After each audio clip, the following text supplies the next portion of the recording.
أعوذ بالله من الشيطان الرجيم بسم الله الرحمن الرحيم ربي زدني علما قال الله تعالى إن الله ملائكته يصلون على النبي يا أيها الذين آمنوا صلوا عليه وسلموا تسليما নিশ্চয় আল্লাহ রাব্বুল আলামিন এবং ফেরেশতা মণ্ডলী হযরত মুহাম্মদ সাল্লাল্লাহু আলাইহি ওয়াসাল্লামের প্রতি দুরূদ শরীফ পাঠ করেন। ঈমানদাররা তোমরা হযরত মুহাম্মদ সাল্লাল্লাহু আলাইহি ওয়াসাল্লামের প্রতি দুরূদ শরীফ পাঠ করো। দুরূদ শরীফ পাঠ করলে 30টি ফজিলত পাওয়া যায়, রহমত, বরকত, মাগফিরাত পাওয়া যায়। সকলে মিলে দুরূদ ইব্রাহিম পড়ে আল্লাহুম্মা সাল্লি আলা মুহাম্মাদ ওয়া আলা আলি মুহাম্মাদ কামা সাল্লাইতা আলা ইব্রাহিম ওয়া আলা আলি ইব্রাহিম ইন্নাকা হামিদুম মাজিদ। আল্লাহুম্মা বারিক আলা মুহাম্মাদ ওয়া আলা আলি মুহাম্মাদ কামা বারাকতা আলা ইব্রাহিম ওয়া আলা আলি ইব্রাহিম ইন্নাকা হামিদুম মাজিদ। আজকে আলোচনার টপিকস হচ্ছে হজের ফজিলত এবং হজ সংক্রান্ত মাসলা মাসাইল। আল্লাহ তাআলা বলেন, লোকদের মধ্যে হজের ফরজ হওয়ার ঘোষণা করিয়া দাও। লোকেরা তোমার এবং তোমার নির্মিত ঘরের নিকট চলিয়া আসিবে পথব্রজে, এমন ওটের উপর আরোহণ করিয়া যেগুলি সুদূর পথ অতিক্রম করিয়া আসিবে, সফর কারণে দুর্বল হইবে, যাহাতে আগত লোকেরা তাহাদের কল্যাণ হাসিল করে। বাইতুল্লাহ শরীফকে নির্মাণ করিয়েছে এই ব্যাপারে মতানৈক্য করেছে। হযরত আদম আলা নাবিয়ানা ওয়া আলাইহি ওয়াসসালাতু ওয়াসসালাম প্রথম নির্মাণ করিয়েছেন না ফেরেশতাগণ নির্মাণ করিয়েছেন। এমনকি কেউ কেউ বলিয়েছেন যে জমিনের এই অংশ প্রথম সৃষ্টি হইয়াছে। পানির উপর জমিন বুদবুদ আকারে ছিল, অতঃপর উহাকে প্রসারিত করা হইয়াছে। হযরত নূহ আলাইহিস সালামের যুগে যখন তুফান হয় তখন এইগুলো আসমানে উঠাইয়া লওয়া হইয়াছে। হযরত ইব্রাহিম আলাইহিস সালাম হযরত ইসমাঈল আলাইহিস সালামের সাহায্যে উহা নির্মাণ করিয়াছেন।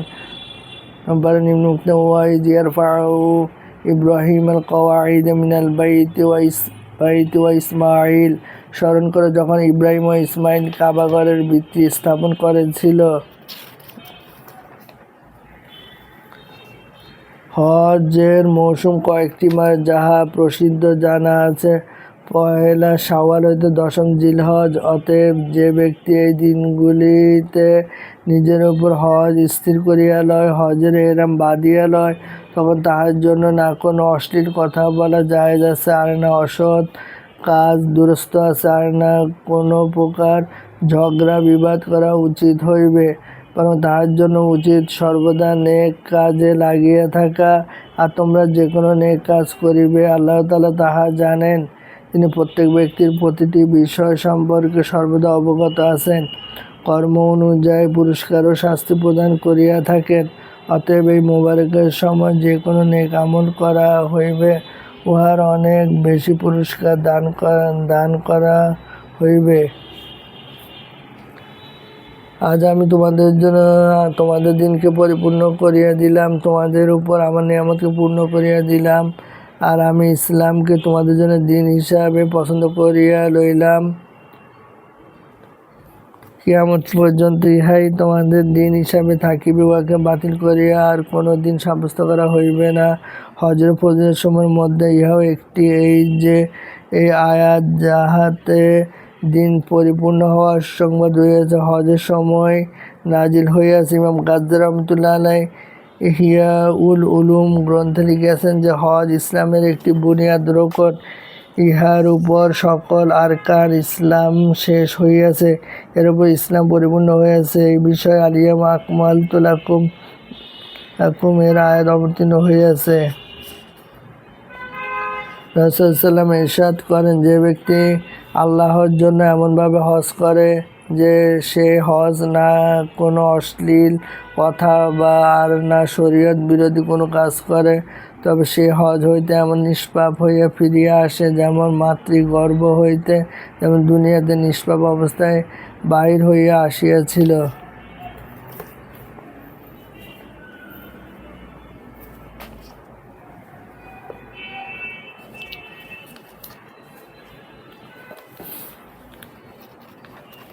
মাসআলা, হজের বিধান কি? কোন শ্রেণীর মানুষের উপর হজ ফরজ জানতে চায়। উত্তর, সামর্থ্যবান ব্যক্তিদের উপর জীবনে একবার হজ পালন করা ফরজ।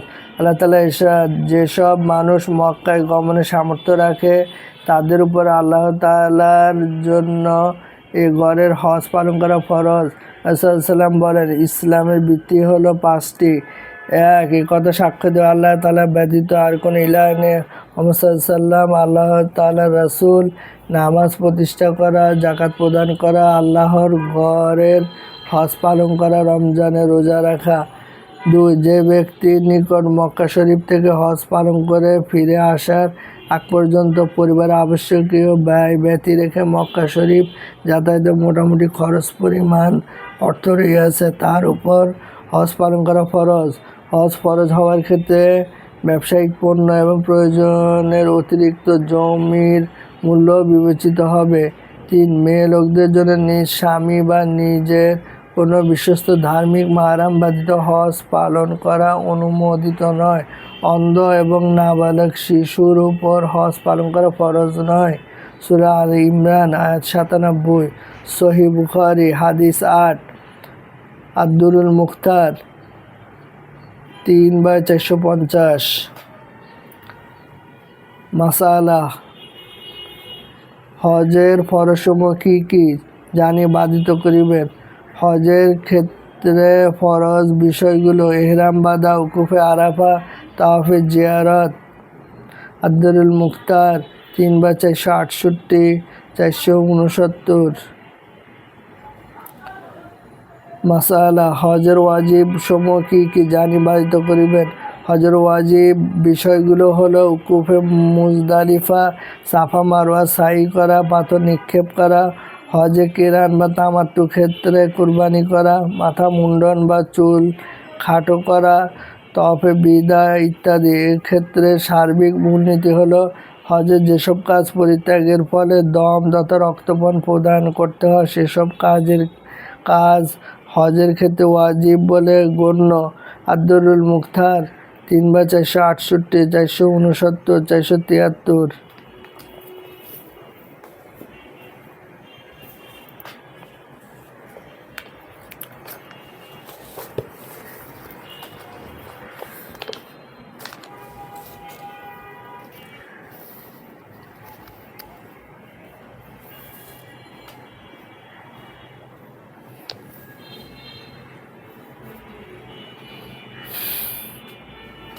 হজ ফরজ হওয়ার পর না করা বা বিলম্ব করা। হজ ফরজ হওয়ার পর সঙ্গে সঙ্গে সে বছরে হজ করা ওয়াজিব। বিনা হজে বিলম্ব করা পাপ। ছেলে মেয়ের বিবাহ শাদী দেওয়ার জন্য বা বাড়ি তৈরি করার জন্য বিলম্ব করা কোনো গ্রহণযোগ্য ওজন নয়। শেষ বয়সে হজ করবে এরূপ ধারণা ভুল, বরং বয়স থাকতে হজ করতে গেলে হজের ক্রিয়াদি ভালোভাবে আদায় করা সহজ হয়। হজ ফরজ হওয়ার পর আলস্য করে বিলম্ব করলে পরে গরিব বা শক্তিহীন হয়ে গেলে ওই ফরজ তার জিম্মায় থেকে যাবে, মাফ হবে না।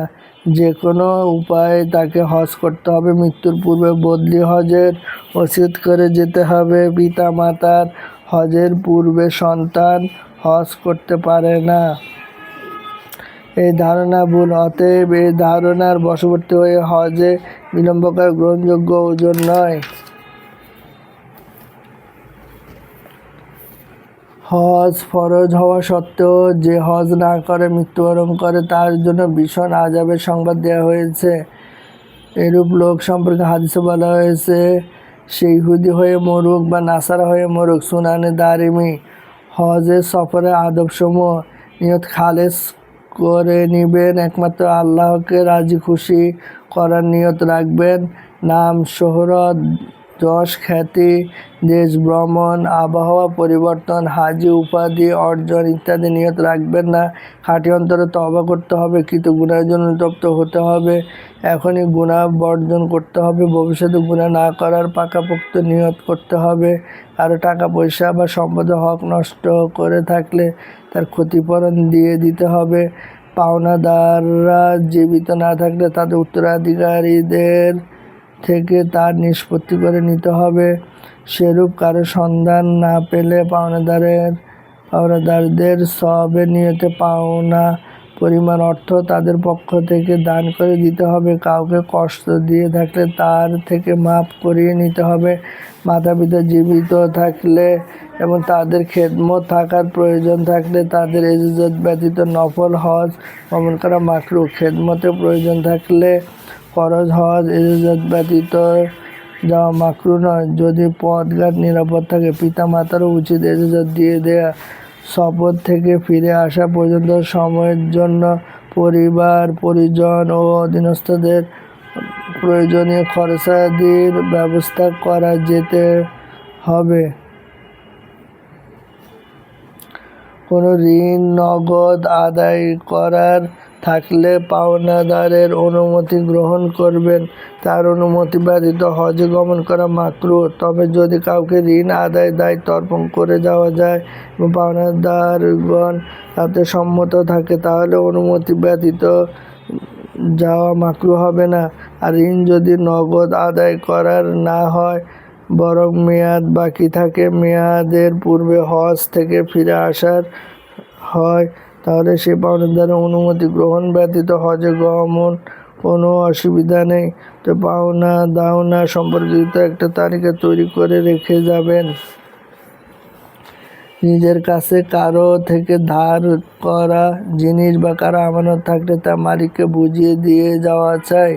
সফরে গমনের পূর্বে কোনো বিচক্ষণ অভিজ্ঞ ব্যক্তির সাথে সফরের প্রয়োজনীয় বিষয়াদি সম্পর্কে পরামর্শ করে নিন। উত্তম সফর সঙ্গী নির্বাচন করুন। পূর্ব অভিজ্ঞতা সম্পন্ন আলেম হলেও উত্তম হয়, যার কাছে প্রয়োজনে হজের মাসাইল এবং ইত্যাদি জেনে নেওয়া যাবে।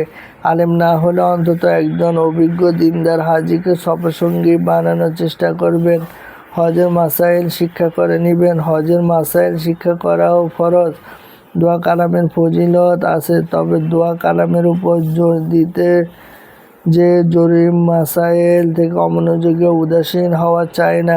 হজ উমরা সম্পর্কিত নির্ভরযোগ্য মাসাইলের কিতাব সঙ্গে রাখা চাই, যাতে প্রয়োজনের মুহূর্তে কিতাব দেখে নেওয়া যায়। অনেকে তাওয়াফ, সাই ইত্যাদি দোয়া মুখস্থ করতে পারে না বলে হতাশ হন। হতাশ হওয়ার কিছু নেই। একান্ত মুখস্থ করতে না পারলে এসব দোয়া ব্যতীত হজ উমরা হয়ে যাবে। তবে এসব দোয়া সুন্নত বা মুস্তাহাব, তাই সম্ভব হলে হিম্মত করে আমল করার চেষ্টা করুন। হজ উমরার সফর একটি বরকতময় সফর। এ সফরের যাবতীয় সুন্নত আদব ইত্যাদি আমল করা চাই। সফরের সুন্নত ও আদব সমূহ: উমরাতে যা যা করতে হয়, সাধ্য থাকলে জীবনে একবার উমরা করে সুন্নতে মুআক্কাদা। 3টি আমলের সমষ্টিকে উমরা বলা হয়: ইহরাম বাঁধা, বাইতুল্লাহ তাওয়াফ করা, সাফা মারওয়া পাহাড়দ্বয়ের মাঝে সাই করা, সাই করার পর হলক বা মাথা মুন্ডন করে বা কসর বা চুল ছোট করে ইহরাম খুলতে হয়। হলক বা কসরের মাঝ বিস্তারিত জানার জন্য কোন কোন প্রকার হজ করা উত্তম? হজ 3 প্রকার: হজে ইফরাদ, হজে কিরান, হজে তামাত্তু। এর মধ্যে সবচেয়ে উত্তম হজে কিরান, তারপর হজে তামাত্তু, তারপর হজে ইফরাদ। উল্লেখ্য, হজে কিরান দীর্ঘদিন ইহরাম বাঁধা অবস্থায় থাকতে হয়। দীর্ঘদিন ইহরামের বিধি নিষেধ মেনে চলা বেশ কঠিন, তাই অধিকাংশ হাজিকে হজে তামাত্তু করতে দেখা যায়। তবে ইহরাম বাঁধা থেকে নিয়ে হজ পর্যন্ত সময়টুকু কম হলে, যেমন জিলহজ মাসে মক্কা পৌঁছা হলে, তখন হজে কিরান করাই সমীচীন। ইফরাদ হজে যা যা করতে হয়: হজের মাসসমূহের মধ্যে শুধুমাত্র হজে ইহরাম বেঁধে হজ সমাপন করাকে হজে ইফরাদ বা ইফরাদ হজ বলে। হজের ইহরাম বাঁধতে হবে, এটা ফরজ। বাইতুল্লাহ তাওয়াফ করতে হবে, এটা তাওয়াফে কুদুম, এটা সুন্নত। 8ই জিলহজ জোহর থেকে 9ই জিলহজ ফজর পর্যন্ত 5 ওয়াক্ত সেখানে আদায় করতে হবে। 8ই জিলহজ মিনায় রাত্র যাপন সুন্নত। মিনায় গমন ও সেখানে অবস্থান 9 জিলহজ আরাফায় অবস্থান করতে হবে। এ হজের প্রধানতম ফরজ। 9 জিলহজ দিবাগত রাত্র মুজদালিফা অবস্থান করতে হবে। এই অবস্থায় পুরুষদের জন্য ওয়াজিব। 10 জিলহজ মিনায় এসে জামরায় আকাবায় বড় শয়তানে কঙ্কর নিক্ষেপ করতে হবে, এটা ওয়াজিব। তারপর কুরবানি করা ইফরাদ হজকারীর জন্য কুরবানি ওয়াজিব নয়, ঐচ্ছিক। কুরবানি না করলেও চলবে। মাথা মুন্ডন করে ইহরাম খুলতে হবে। মাথা মুন্ডন বা চুল খাটো করে ছাঁটা ওয়াজিব। তাওয়াফের জিয়ারত করতে হবে, এটা ফরজ। তাওয়াফের জিয়ারতের পর সাই করা ওয়াজিব। ইফরাদ হজকারীর জন্য এই সাই তাওয়াফের জিয়ারতের পর করা উত্তম। তাওয়াফে কুদুমের পর এই সাই করে নেওয়া যায়, তবে কুদুমের পর এই সাই করে থাকলে তাওয়াফের জিয়ারতের পর আর করতে হবে না। 11-12 জিলহজ মিনায় প্রতিদিন 3 জামরা কঙ্কর নিক্ষেপ করতে হবে, এটা ওয়াজিব। সর্বশেষে মক্কা থেকে বিদায় নেওয়ার সময় বিদায় তাওয়াফ করলে হজে ইফরাদ কার্যাবলী শেষ হবে। এই বিদায় তাওয়াফ করা ওয়াজিব।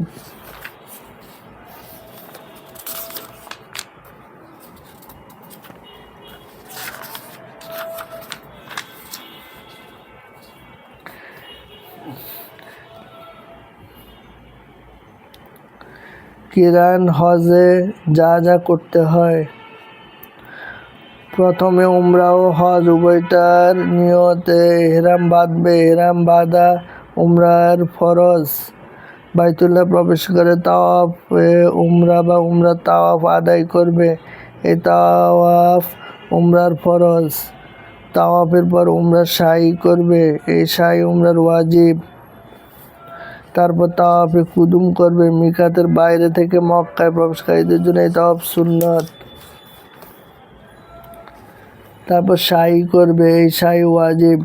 কেরানকারীর জন্য এই সাই এখানেই করে নেওয়া উত্তম। না করলে তাওয়াফ জিয়ারতের পর এই ওয়াজিব সাই আদায় করতে হবে। 8 জিলহজ জোহর থেকে 9 জিলহজ ফজর পর্যন্ত 5 ওয়াক্ত নামাজ মিনায় থেকে আদায় করবে। 8 জিলহজ মিনায় রাত্রে যাপন সুন্নত। রাতের অধিকাংশ সময় থাকলে এই সুন্নত আদায় হয়ে যায়।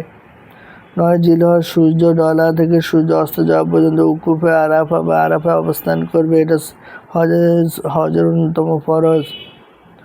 9 জিলহজ দিবাগত রাত্রে উকুফে মুজদালিফা অবস্থান করবে, এটা ওয়াজিব। 10 জিলহজ মিনায় এসে জামরায় আকাবায় বড় শয়তানে কঙ্কর নিক্ষেপ করবে, এই কঙ্কর নিক্ষেপ করা ওয়াজিব। তারপর কুরবানি করা ওয়াজিব। তারপর মাথা মুন্ডিয়ে বা চুল ছোট করে ইহরাম খুলবে, এই মাথা মুন্ডানো বা চুল ছোট করা ওয়াজিব। তাওয়াফের জিয়ারত করা ফরজ। 11-12 জিলহজ প্রতিদিন 3 জামরা কঙ্কর নিক্ষেপ করতে হবে, এই কঙ্কর নিক্ষেপ করা ওয়াজিব। বিদায় তাওয়াফ করতে হবে, এই বিদায় তাওয়াফ ওয়াজিব। মক্কা থেকে বিদায় নেওয়ার সময় বিদায় তাওয়াফ করলে হজে কিরানে কার্যাবলী শেষ হবে। তামাত্তু হজে যা যা করতে হয়। প্রথমে শুধু উমরার নিয়তে ইহরাম বাঁধতে হয়, এই ইহরাম উমরার ফরজ। বাইতুল্লাহ প্রবেশ করে উমরা তাওয়াফ করতে হবে, এই তাওয়াফ উমরার ফরজ।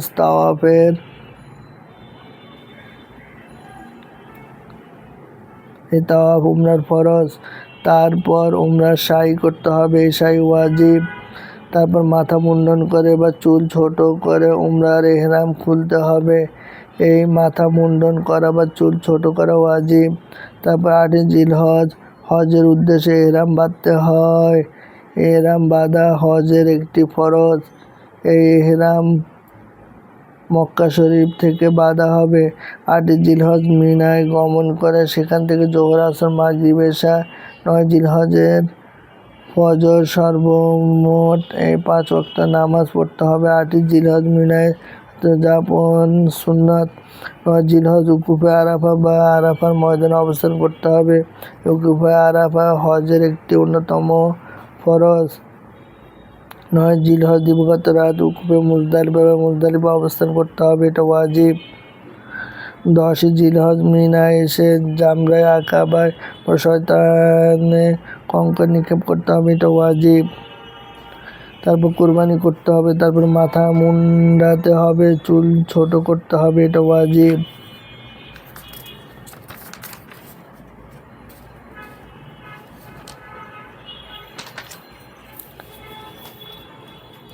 তাওয়াফ জিয়ারত করতে হবে, এটা ফরজ।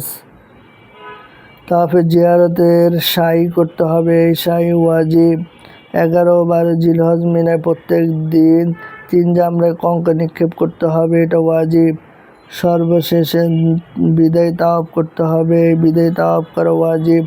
মক্কা থেকে বিদায় নেওয়ার সময় বিদায় তাওয়াফ করার মাধ্যমে তামাত্তু হজের কার্যাবলী সমাপ্ত হবে।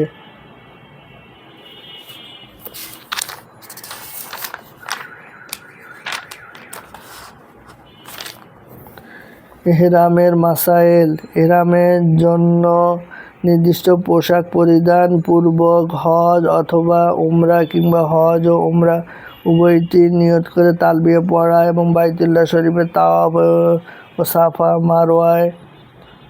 মারওয়ায় সাই করার পর মাথা মুন্ডন করে বা চুল ছোট করে মুক্ত হওয়া পর্যন্ত অবস্থানকে এহরাম বলে। কোথা থেকে এহরাম বাঁধবেন? হজ বা উমরার উদ্দেশ্যে রওনা হলে মিকাত বা শরীয়ত কর্তৃক এহরাম বাঁধার নির্ধারিত সীমা অতিক্রম করার পূর্বে এহরাম বেঁধে নেওয়া জরুরি। বাংলাদেশ, ভারত, পাকিস্তান প্রভৃতি অঞ্চলের লোকদের জন্য এই নির্ধারিত স্থানটি হলো ইয়ালামলাম, মক্কা থেকে দক্ষিণ পূর্বে অবস্থিত একটি পাহাড়ের নাম। সামুদ্রিক জাহাজযোগে হজ যাত্রীগণ এই স্থান বরাবর অতিক্রম করার পূর্বে অবশ্যই এহরাম বেঁধে নেবেন। প্লেন এই স্থান বরাবর রেখে কখনো অতিক্রম করে তা টের পাওয়া কঠিন, তাই প্লেন যোগে হজ বা উমরার উদ্দেশ্যে মক্কা গমনকারীর জন্য প্লেনে আরোহণের পূর্বে এহরাম বেঁধে নেওয়া উচিত। বিমানবন্দরে যে হাজি ক্যাম্প থেকে বা বাসা থেকে রওনা হওয়ার পূর্বে বাসায় বা মসজিদে যে কোনো স্থানে এহরাম বাঁধা যায়। যারা মদিনা শরীফ আগে যাওয়ার ইচ্ছা করবেন তারা বিনা এহরামেই রওনা হবেন। মদিনা জিয়ারতের পর মক্কা শরীফের উদ্দেশ্যে রওনা হবেন, তাই মদিনা শরীফ থেকে মক্কা শরীফ গমনকারীদের মিকাত যেহেতু জুলহুলাইফা, তাই জুলহুলাইফা নামক স্থান বর্তমানে বীরে আলী নামে পরিচিত থেকে মদিনায় থেকে এহরাম বেঁধে মক্কা শরীফ রওনা হবেন। যারা মক্কা শরীফে থেকে নফল উমরা করতে চান, এহরাম বাঁধার জন্য তাদেরকে হারামের সীমানার বাইরে যে এহরাম বেঁধে আসতে হবে। এর জন্য সবচেয়ে উত্তম স্থান হলো তানঈম। বর্তমানে সেখানে মসজিদে আয়েশা নামক একটি মসজিদ আছে, তাই মসজিদে আয়েশায় গিয়ে এহরাম বেঁধে এসে নফল উমরা করবেন। জোরানা নামক স্থান থেকে এহরাম বেঁধে আসা যায়। এহরাম বাঁধার তরিকা। এহরাম বাঁধার ইরাদা হলে প্রথম খোর কার্য করে নিন, নখ কাটুন, বগল ও নাভির নিচের পশম পরিষ্কার করুন, এগুলো মুস্তাহাব। মাথা মুন্ডানোর অভ্যাস থাকলে মাথা মুন্ডিয়ে নিন, অন্যথা চুল আঁচড়িয়ে নিন, এটি সম্ভব মুস্তাহাব। এরপর এহরামের নিয়তে গোসল করুন, না পারলে ওযু করে নিন, এটা সুন্নত। ভালোভাবে শরীরের ময়লা দূর করবেন। তারপরে সেলাইবিহীন ফাড়া লুঙ্গি পরিধান করুন, একটা চাদর পরিধান করুন, একটা চাদর গায়ে জড়িয়ে নিন। এখন ডান বগলের নিচ দিয়ে পরবেন না। ইহরামের কাপড় সাদা রঙের হলে উত্তম। পুরুষের জন্য ইহরাম অবস্থায় শরীরের পরিমাপে সেলাই করা হয়েছে এমন কাপড় পরিধান করা নিষিদ্ধ। মহিলাগণ যে কোনো পোশাক পরিধান করতে পারেন। এহরামের কাপড় নতুন বা পরিষ্কার হওয়া উত্তম।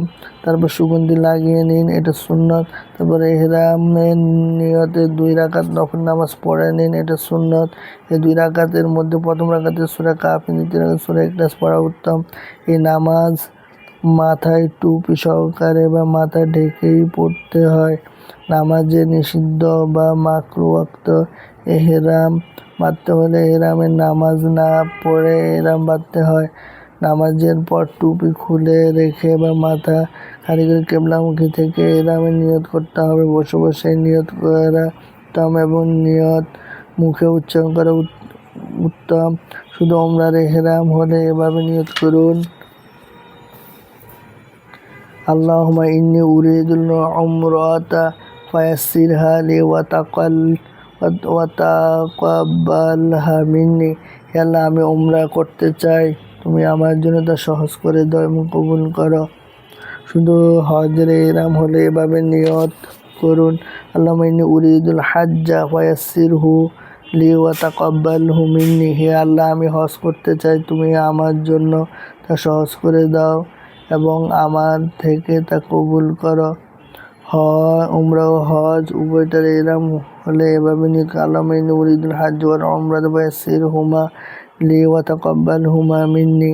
এলা আমি হজ ও উমরা উভয়টা নিয়ত করছি, তুমি সহজ করে দাও এবং কবুল করো। তারপর তালবিয়া পড়ুন। তালবিয়া পড়া সুন্নাত, তবে নিয়তের সাথে একবার তালবিয়া বা যে কোনো জিকির থাকা শর্ত। তালবিয়া জোর আওয়াজে পড়া সুন্নাত, 3 বার পড়া সুন্নাত। মহিলাদের জন্য তালবিয়া জোর আওয়াজে পড়া নিষিদ্ধ, তারা এতটুকু শব্দ পড়বে যেন নিজের কানে শোনা যায়। তালবিয়া আরবিতে পড়া উত্তম। লাব্বাইক আল্লাহুম্মা লাব্বাইক, লাব্বাইক লা শারীকা লাকা লাব্বাইক, ইন্নাল হামদা ওয়ান নি'মাতা লাকা ওয়াল মুলক লা শারীকা লাক। আমি হাজির, হে আল্লাহ, আমি হাজির, কোনো শরীক নেই তোমার, আমি হাজির। নিশ্চয় সকল প্রশংসা ও নিয়ামত তোমারই। আমি সকল সাম্রাজ্য তোমার, কোনো শরীক নেই তোমার। নিয়ত তালবিয়া পাঠ করার পর ইহরাম বাঁধা সম্পন্ন হয়ে গেল।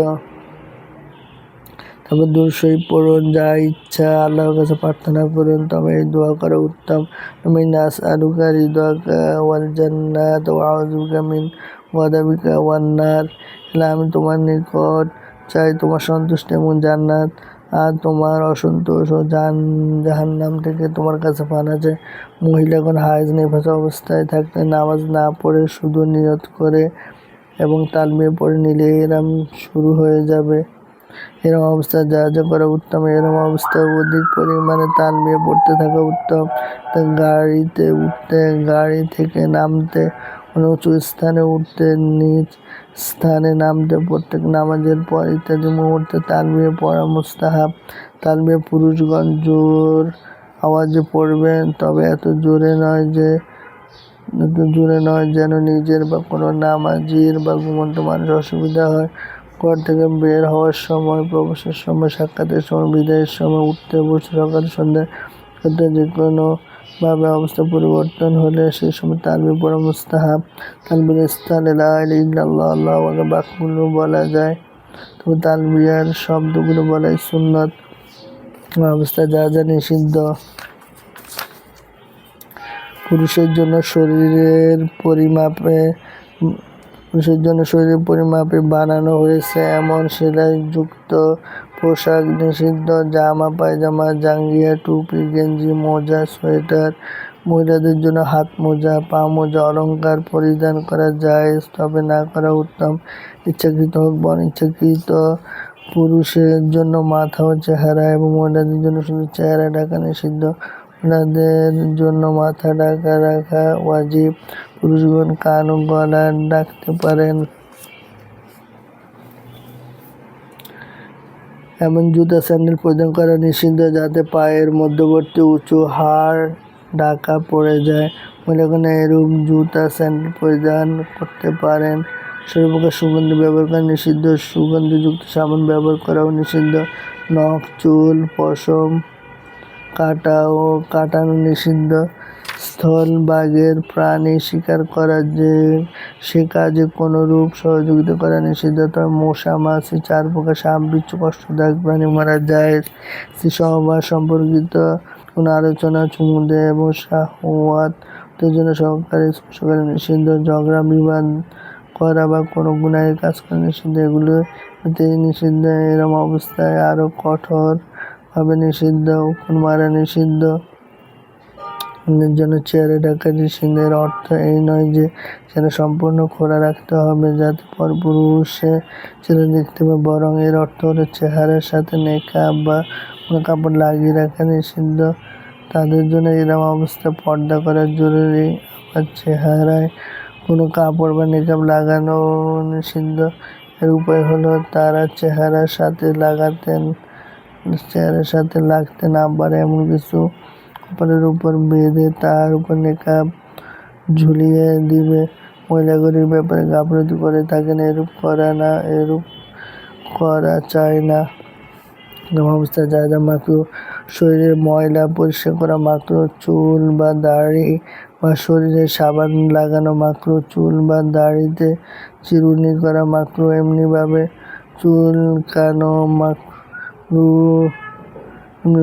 চুলকানো মাকরুহ যাতে চুল পশম পড়ে যাওয়ার আশঙ্কা থাকে বা আশঙ্কা হয় না এমন আস্তে চুলকানো জায়েজ। এমনভাবে দাড়ি খেলাল করা মাকরুহ যাতে দু একটা দাড়ি খসে পড়ার আশঙ্কা হয়। ইহরামের কাপড় সেলাই করে বা গিরা কিংবা পিন ইত্যাদি দিয়ে আটকানো মাকরুহ। তবে কোমরে বেল্ট বাঁধা জায়েজ, টাকার থলি রাখাও জায়েজ। বালিশের উপর মুখ দিয়ে উপরে শয়ন করা মাকরুহ। সুগন্ধিযুক্ত খাদ্য যদি পাকানো না হয় তাহলে তা খাওয়া মাকরুহ। পাকানো হলে মাকরুহ নয়। শাহওয়াতের উত্তেজনার দিকে মাকরুহ। নাক, গাল কাপড় দিয়ে ঢাকা মাকরুহ, তবে হাত দিয়ে ঢাকা যায়। ইচ্ছাকৃতভাবে কোনো সুগন্ধি ঘ্রাণ নেওয়া মাকরুহ। এলাচি, লং বা সুগন্ধিযুক্ত তামাক জর্দা সহকারে পান খাওয়া মাকরুহ।